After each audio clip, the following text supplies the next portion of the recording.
It is February 1st. We are performing at the 0596 Club. New gig, never done it before. That is at the Gunners Pub in Blackstock Road. Um, right, so I've got this book for Christmas, which I've been reading, the Comedy Bible, hopefully make me better. One of the things that it's sort of taught me or want to show me, which I should do, is get a year-round calendar. So uh, that should hopefully improve my comedy one way versus the other. Not sure. It's a nice calendar though, I guess. No, but real talk. I think one of the things that it says in there is to basically mark down every day that you've written some stuff. So I was 3 days in and I missed one day already, but then we went back on there and we started doing it. I guess part of trying new material, like when you're going to another stage, there's a lot. I guess there's just loads of shit that you leave out because clearly you can see from the other vlogs that I'm trying a few different things. I'm bouncing around. It's not the most pristine. The last 2 days, I've written something that's either going to get me on live at the Apollo or it's going to let me down so much that I've got to quit comedy. I am absolutely way too excited about trying this nonsense out. Um, which if you're seeing this vlog, you're about to see me do some try it out, which it's still going to be some testing and trying, but I don't know, I really like it. I'm absolutely overly excited about it, and I shouldn't be because it's only going to be a letdown because I'm less than a year in comedy and I'm not good enough to do what I want to try and do in my mind sometimes. But then hopefully we can think of an idea. I have asked a few people around and I was excited about it yesterday, so I did mention it. I guess for the most part, the premise is decent. And yeah, I am just going to see if I can piece something together. It's a bit risque, but again, I think it's stretching me like the sentence bit. That was a really good process for me to go through, but it's a little bit, it's a bit vanilla. I think maybe I can get a little bit, PG-13 or something that just hits. I see some comedians that they say some things that are a bit close to the edge, and I love that sort of comedy. I love it. It hits, and I want something which I can produce like that. So I am rambling on because I am anxious, but we'll see how it goes, and hopefully it's not an absolute nightmare.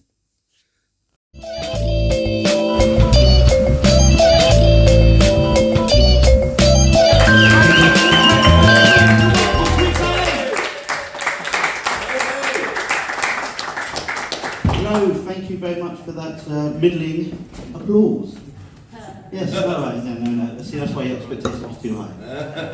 No, do you know, I'm really happy a few people that came in at the end there, because I was getting a bit nervous, because the way this audience was coming together kind of made me feel like I'm up for auction up here.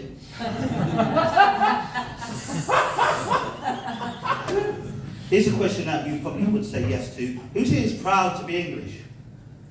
No, look, honestly, white people, you're not racist, I promise you, You guys get feeling like you're, Brexit here, if you say you're proud to be English. I understand why, because I'm fucking really, really proud to be English as a black man.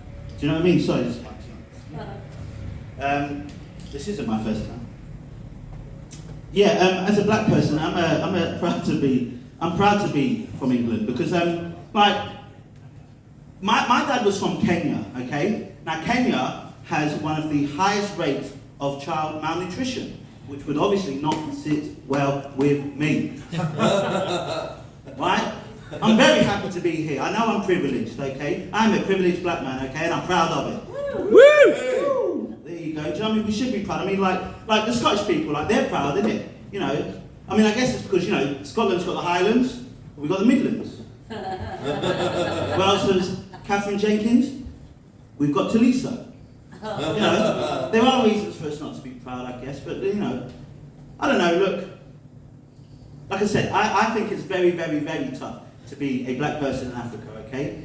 Why not be brought here? I have no reason, I don't know who was the reason, for why I'm here. I don't know whether that was because of my ancestors coming of their own volition, or it was some kind folks like yourself just bringing us over.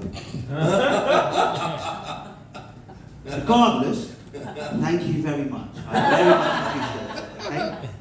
Now, I want to make it very, very clear, okay? I am not a fan of slavery. Okay, I'm not. I am a big fan of boats. or planes, or anywhere that's going to take you to a first world country, do you know what I mean? Toilets, needed. That was alright, yeah. Another thing, right, I don't quite understand the term POC, right? I remember being called, growing up, I thought that the term coloured was like the Disney version of the N-word. Do you know what I mean?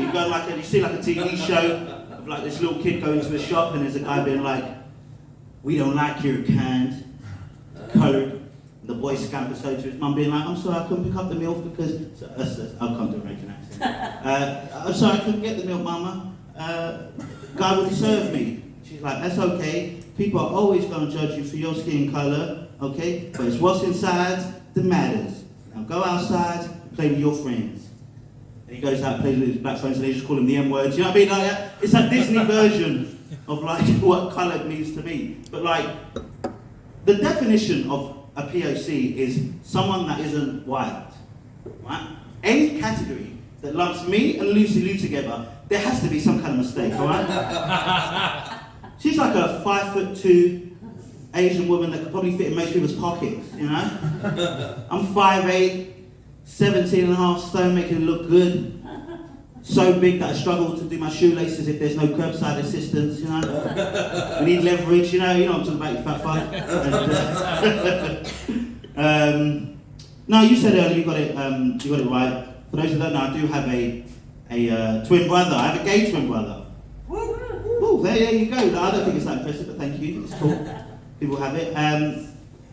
You know, it's weird when you have a twin brother because people come up with like stupid statements like, you know, growing up, did you guys like swap girlfriends? I'm like, what do you think this is? Pornhub? Like, do you know what I mean? Like, what do you think? We should be on Jeremy Kyle? Come on, man. You know, I know we're black, but we're not that dysfunctional. Jeez. Zing. I just zinged myself there. Sorry. But yeah, my girlfriend, right? She says that me and Matthew look exactly alike, which is really hard to come to terms with because I think he's fucking ugly. Yeah? She was like, "Oh my God, he looks so much like you. I could never imagine having sex with him." I was like, "Well, you refused to peg me, so I should hope fucking so."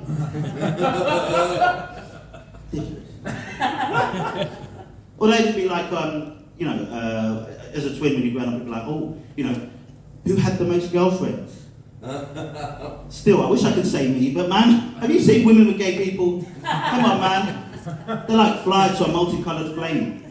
Ridiculous. Like, man, if your gay twin brother comes up to you and tells you he's a good wingman, he's a fucking liar. He's merely a distraction. You'll be the one standing there with 3 drinks and 2 handbags, looking at your twin brother just grinding up on that girl you like, just clipping your heels like your Dorothy wishing her home. Fried chicken shop, maybe.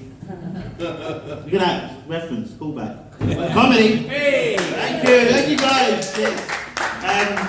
No, do you know what, right? Like, no, I can imagine like being gay is hard. You know, I can imagine, especially like coming out. You know, like I get a bit emotional thinking about it. Like, it's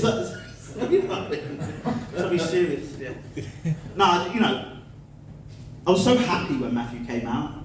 You know, it must be so hard, just holding something in your entire life, not being able to say it. I was so happy I could finally say, "Matthew, I know you're gay." That doesn't tend to work as often as I'd like, so I just need to figure that out, so maybe afterwards we can workshop it. But the signs were there, you know, they were all there, right?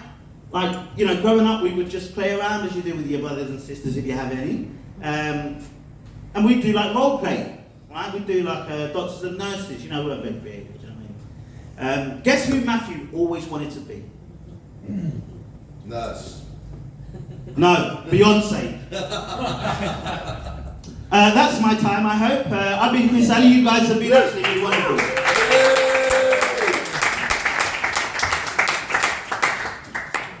Chris Ali, ladies and gentlemen!